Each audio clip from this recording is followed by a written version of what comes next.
Hi, Neil. Hey, how are you? Wow, well, this is really big news. And of course, anytime I need perspective on something like this, it's hard to hear me here saying Adriana. So maybe should I go like that, maybe? Or lift it up a little bit. Neil, can you hear me okay? Great. Okay, just wanted to ask you Oh, wait, now? what it was to this news and what it means. It's very, very, very big news.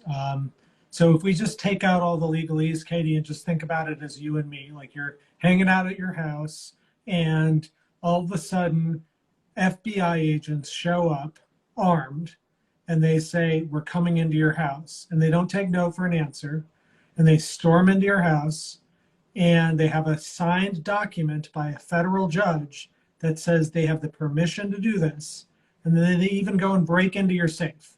Like at the end of that, you'd be calling me and saying, I need a lawyer and something really serious has happened. And that's basically what's happened here. So you have a federal judge who signed off. This is not random prosecutors, local prosecutors or something acting on their own.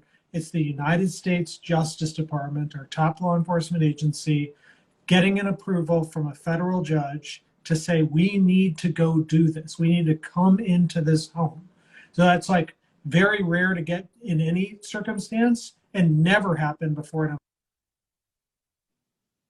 Oops. Wait, Neil, we just lost your audio for some reason. I'm not quite sure why. That's okay. Now I So got you. you faded out. Could you do that again? Yeah, now I got you. Okay. Okay. I got you. Just lost you for a second. I know that they broke into the safe. They found, if, by the way, if anyone has questions and for Neil, please just write them in the question section. I think Neil's back now. Um, so they found a lot of classified documents in his safe, documents that should never have left the White House. I understand there's something with Kim Jong-un involved. There may be other sort of classified documents. What are you hearing about what was in that safe and what should not have been in that safe? So you're actually telling me reporting that I don't know that about what was in the safe. So we do know the New York Times is reporting that this is about the search warrant was about classified documents that were spirited off to Mar-a-Lago. I don't know what was in the safe or what was outside of the safe that might have also been classified. But I can tell you this, I used to be National Security Advisor at the Justice Department and then had another job at the Justice Department, which involved very highly classified information. There is a culture of intense secrecy around these documents. You can't bring them anywhere. Indeed, so much so, like when I was offered a job at the White House, I said no because I wanted to be able to bring my work home. Like that's like the most standard operating procedure in this classified information environment. And you get repeated briefings on how you'll go to jail if you mishandle stuff in any way. And indeed, like, Sandy Berger, who was President Clinton's national security advisor and someone who was just an incredible, incredible national security official, went and did that some years later and he got prosecuted for it. So this is a big deal. It's a big deal, even if you're a big person like the national security advisor or the president. So if he did this, if you're right in saying they're classified documents about North Korea or whatever, I mean, it is an unforgivable thing. It's a prosecutable thing. It's a jail offense. It's not something that just, you get a slap on the wrist. This is a big, big deal. Now, again, I don't know if it's classified or not.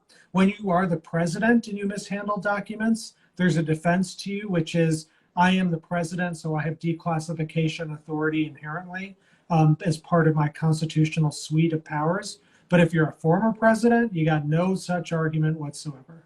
I think what I was referring to is Jackie Alamany, who is a reporter for the Washington Post, had reported last February that the National Archives had to retrieve boxes of Trump White House records from Mar-a-Lago that were improperly removed from the White House. Now, again, this was in February. The items included correspondence with Kim Jong-un. That's where I got that piece of information. And, it was interesting in his statement that he made on Truth Social, his social media platform. He compared this to Watergate. He also compared it to Hillary Clinton scrubbing emails. And I think you need to probably explain why these two things are nothing like what has happened today or what happened actually on Monday, because my understanding is this took place on Monday, and this is Monday. This is Monday. Monday morning. It's on morning. So Right. So on Trump and Hillary Clinton, pot kettle black. I mean, he ran his entire, the only argument he made in 2016 was mishandling of classified information. And what she was doing was using a server. That's not forgivable either, but it's a very different thing if you're an incumbent using other channels to try and do your job than if you're a former and you've just taken these documents away. So that's one real problem with the Trump claim, but it is entirely ironic, Katie, that the one thing he was able to attack Hillary Clinton, somewhat justifiably for, is the thing that he blew out of the water in terms of a criminal violation, it looks like, according to this evidence. That's one thing. The second is that there's a big difference between like the Watergate break-in, which is unauthorized, rogue, rando people, and this is the United States Justice Department, a premier law enforcement agency, and not acting on their own, but acting with the express approval of a federal judge. And that approval, Katie, is not some low standard. You have to show, as a prosecutor, probable cause to believe a crime was committed and that this evidence is relevant to the prosecution of that crime. And yes. And one other thing, you have to show that a ordinary request, a subpoena for the documents is not enough, that there's a worry that Trump would destroy these documents if a request were made to him. Got it. And by the way, this is the anniversary of Richard Nixon's resignation. I remember it. I think I was 17 years old, and I watched it when I had my summer job as a counselor at a camp for blind kids. And it, and it's just slightly ironic. I think we should just mention a couple of other things, and that, hold on 2 seconds. We're looking at this. One of the questions that people are asking on this IG Live, Neal, is what kind of penalty is there? What law did he break, and what would it mean in terms of prosecuting the former president? Yeah, I haven't looked up the penalties. I mean, I can tell you that when we were briefed on it all the time, we were told they were incredibly severe, that we would go to jail, that this was not some slap on the wrist offense. And that's certainly how everyone I knew, Republican and Democrat alike, took these national security obligations. This was, it's a bad world out there. There's all sorts of nefarious actors that are trying to get at this information. It also can just get lost and mishandled and out into the public ether through other methods. So it's a really big deal. So it's if I had a client who was in this situation, I would be saying, start talking to your family about jail time. Absolutely. And what about, obviously, this seems like a dumb question given that there might be prison time, but what about precluding him from running for office again? Let's say he isn't, convicted or whatever. What would the standard be for that? So one thing is, if you're a federal felon, then you can't vote, okay? And so Donald Trump might be trying to restore the rights of voting felons now because he wants people to vote, including himself.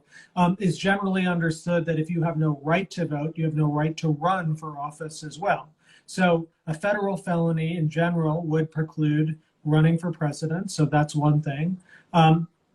Then there is at least one statute that might be available, which is 18 U.S.C. 2071, which says that if you conceal or remove a document that has been filed in a government office, then you are not only punished from jail, I think it's a 5-year punishment, but you are barred from running for federal office again. It's not clear to me necessarily that statute applies here. It depends on what kind of documents were actually taken, but there are express documents that say lifetime ban, there are special crimes that say lifetime ban on running for federal office if you commit them. And when will we know the contents of these boxes? Probably not for a while. This is not the Donald Trump Justice Department that leaks everything. In fact, Merrick Garland's run a tight ship, sometimes frustratingly so, as you and I have talked about. We don't really have a window into this. It was just, now today, for the first time, we do. I think it's fair to say that Donald Trump is the personal target of a Justice Department investigation right now, a criminal investigation. That's new. We didn't know that in a confirmed way up until tonight. But the Justice Department generally speaks through, not through press statements or even through leaks or anything like that. They speak through indictments. And so the question is, will there be an indictment of Donald Trump for mishandling of classified information? And did they find anything else out in that raid of Mar-a-Lago today that might be relevant to other crimes, including January 6th? Oh, my main question that you tweeted, my main question about the raid tonight is if they raided the Mar-a-Lago toilets or did they stick to the safes? That was a little funny, right, Neal? Right. So just for our viewers who aren't following this day in and day out, in the morning, it was reported, Maggie Halberman of the New York Times had reported this a year ago, that Donald Trump had been flushing government documents, presidential records down toilets. He then said that's ridiculous and called her all sorts of names. But today she produced the receipts. She actually had photographs. I mean, it's amazing to me how she's able to do this kind of reporting, but she literally had the photographs of the documents in these presidential toilets. So look, I mean, we know Trump has flushed documents down the toilet. We know his chief of staff has burned them in the White House fireplace. We know the Secret Service has deleted all their text messages from January 6th, as well as the Pentagon and Department of Homeland Security. I mean, it's amazing to me at this point to think that these guys were, preserved anything at all. But hopefully they did because, the FBI was there for several hours today. And, my guess is Donald Trump is as incompetent at document destruction as he was at governing, which is to say there's probably a bunch of documents at Mar-a-Lago. Someone's saying it was not a raid. Please stop saying that. It was a search. I'm not sure the legal term for it, but obviously it was a search and seizure. Should it not be called a raid? Seems like a raid to me. I mean, I don't know that raid has a legal meaning. Search obviously does in the context of the Fourth Amendment. But basically, this was storming this person's house pursuant to a federal judge's warrant, breaking into the safe. I don't know what you want to call it. You could call it a polite request with a gun and a federal judge signing off on it that you have to comply with. I don't know, but it's, for all practical purposes, it was involuntary and authorized by the United States Constitution. Do you expect Matt Dykman writes, do you expect the DOJ to release a statement on the search? I don't think so. Again, as I say, the department speaks through its indictments and not much else. And Merrick Garland, again, for all of the frustrations we have, is as by the book as it comes. This is a guy who runs the tightest ship possible. And so, maybe, sometimes you do, even in the context of criminal prosecutions, provide some information to the public. I'm thinking particularly of our investigation into Ferguson. And there was, but for the most part, it's very much the department speaks through its actions. Kevin McCarthy just tweeted, I've seen enough. The Department of Justice has reached an intolerable state of weaponized politicization. I always have a hard time with that word. Sorry, everyone. When Republicans take back the House, we will conduct immediate oversight of this department, follow the facts, and leave no stone unturned. Attorney General Garland, preserve your documents and clear your calendar. Yeah, so I first of all, I do think Attorney General Garland, unlike the last administration, will preserve documents and the like. And second, remember, this is an investigation signed off on by a federal judge. I'm not sure if this person who sent that was referring to the last administration where they did all sorts of rogue things at the Justice Department, but I'm not aware of any at this point. Certainly they can be investigated. I'm sure Garland is contemplating exactly that. This is not a political person. Merrick Garland was incredibly respected by both sides of the aisle for decades. When he was nominated to the Supreme Court, it was Republicans like Orrin Hatch who said, I can't say a bad word about the guy. This is as non-political an attorney general as we've had in a long, long time. But Neal, Yeah. oh, it's interesting. We're seeing this dichotomy in responses almost immediately with people like Kevin McCarthy making these comments. Obviously, Donald Trump in his statement. Now I'm reading Marco Rubio's tweet. And by the way, this echoes what Don Jr. said as well. Using government power to persecute political opponents is something we have seen many times from third world Marxist dictatorships, but never before in America. Don Jr. used the term banana republic. We've been hearing all these responses from Republicans and obviously very... Yeah. So, I understand they're all scared and they want to attack the prosecution, of course. I mean, I get that. But at the end of the day, the facts are the facts. I mean, if this does go to an indictment and go to a grand jury and go to a jury of Donald Trump's peers, there's no, ability to, game that. It's either going to happen or it's not. My sense is it's going to happen and that the Justice Department will win such a prosecution, but we'll see. Let's let the facts unfold. But, the real third world dictatorships are the ones in which you do nothing when when laws are broken, including serious laws. When you just say, I'm so powerful and I have such a big microphone and I can attack my opponents. That to me is the essence of the destruction of the rule of law. That's like why my parents fled the country they were from to come here, because here it's, as it says in the Supreme Court, every time I argue, I look at those words right on the top, equal justice under law, equal justice under law. And I certainly don't want Donald Trump to get any worse of a standard than anyone else, you or me. But I can tell you, if you or I took classified information and put it in our home, we're not seeing our families, we're behind bars. So what I want to know is, when they say all this stuff, are they saying they didn't do it? Or they're saying they deserve to do it, that they get a free pass because they're somehow better than you and me? Marjorie Taylor Greene just tweeted, defund the FBI. Oh, yeah. And the FBI is run by Chris Wray. Now, who appointed Chris Wray to the FBI? A guy named Donald Trump after he fired Jim Comey. So again, it's like, every time they run up and have to meet the cold arm of the law, they then just attack them and say, these people are biased, this and that. I mean, not everyone in the world can be biased against you. Yeah.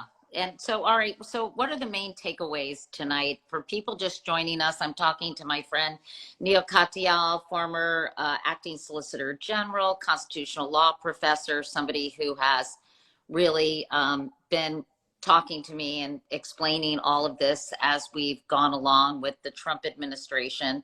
Jackie Alamany, my aforementioned friend who's a reporter at the Washington Post, says new details. The unclassified inventory of unclassified items in boxes already covered from Mar-a-Lago is 100 pages long. If unclassified version of the classified inventory was organized in same way as inventory of non-classified items, it would be 3 pages. Anyway, hold on. I'm just reading the rest of the thread. No, it's not the rest. It's not. Okay. It's the rest of the article. Anyway, I guess she's talking about the documents that were unclassified that were seized as well. And why do you think, okay, this is a dumb question, but hey, there are no dumb questions. Why would, it doesn't take a rocket scientist to know you're not allowed to take classified documents out of the White House. Yeah. So you're asking why would you do it? Yeah. Normally you do it because you're trying to hide something. It seemed like, for all, and I did adore Sandy Berger when he was National Security Advisor, but I think he was trying to hide something there. And, that's the standard reason why people get prosecuted for this. Now, we'll see if that's what the facts are here. We don't know, but you're 100% right. Everyone who's handled classified material knows how serious this is and takes it seriously. And you are warned repeatedly Like it almost gets to the point of annoyance. So you asked what the main takeaways today are, Katie. The main takeaways are, number one, for the first time, I think, in United States history, maybe somewhere it's happened that I'm not aware of, but the our premier law enforcement agency, the U.S. Justice Department, through the FBI, has raided the home of a former president. That's number one. Number two, they've done so because they believe there is probable cause to believe a crime was committed, and there are documents in that home that are relevant to that and that can't be gotten through an ordinary request for a subpoena, that the documents will be destroyed or something like that. And third, and most importantly, a federal judge has signed off on everything I just said. So it's not rogue agents on their own acting or rogue prosecutors. This is a federal judge doing that. And I guess the fourth thing I'd say is that it's likely, again, we don't know for sure, but it's likely that Donald Trump is the target of a federal criminal investigation. All we know is it's his home. Now, it's possible, I guess, that the documents they think that are in there are relevant to someone else's crime. But, common sense is, if, and this is how I started our show tonight, if your home gets raided, you're kind of thinking it's about you or my home. And so it's, I think, a fair inference, but again, we don't know for sure. Two questions before we leave. Could his kids be implicated in any way in this activity? Possibly. And two, are we going to ever find out who the federal judge is who signed off on this action? So I heard the first question, which was, is it possible his children are implicated? I think the male children, Eric and Don Jr., probably not, because they didn't work in the government, so didn't have access to classified, but maybe Trump gave it to him, the president gave it to him. I don't know, but otherwise less likely. Ivanka and Jared may be more likely because they were actually White House employees. Maybe they're the ones who brought the documents to Mar-a-Lago. I don't know. That's rampant speculation, whether it's Trump or someone else. But those are the types of questions that the FBI will be sorting through right now. And again, I didn't hear your second question. The second question, will we find out who the federal judge is who signed off on this? We will, and I think we will find that out soon. I'm not positive on that, but I think that's right, that will become public soon. And at some point, will the Justice Department, one of my listeners or viewers asked, will they likely issue some kind of press release about this? Right. As we talked about a little bit before, I think that's unlikely because the Justice Department generally speaks through its actions, not through press statements in criminal matters. Sometimes they do, like the Ferguson investigation, but for the most part, it's done through action. Okay. Adrian is just showing me some Washington Post reporting. These are unclassified. I think this is from Mar-a-Lago, but this was a while ago, right? This is the new details that Jackie L. Oh, these are unclassified things. Okay, we're gonna keep reading this. Everyone can have access to the Washington Post. It's hard for me to kind of do it on the fly. But Neal, this is great. Are you learning anything else from your sources or contacts at Justice that you can share with us? I'm a lawyer, man. I don't have sources. Sorry, you're the one with the sources. Anyway, I got the legal books. Thank you for hopping on this Instagram Okay. Live. It's always great to see you, and I'll talk to you soon. And we may be talking a little more in the next few days. Great. Okay. Great to see you. Thank you, viewers, for watching. Bye.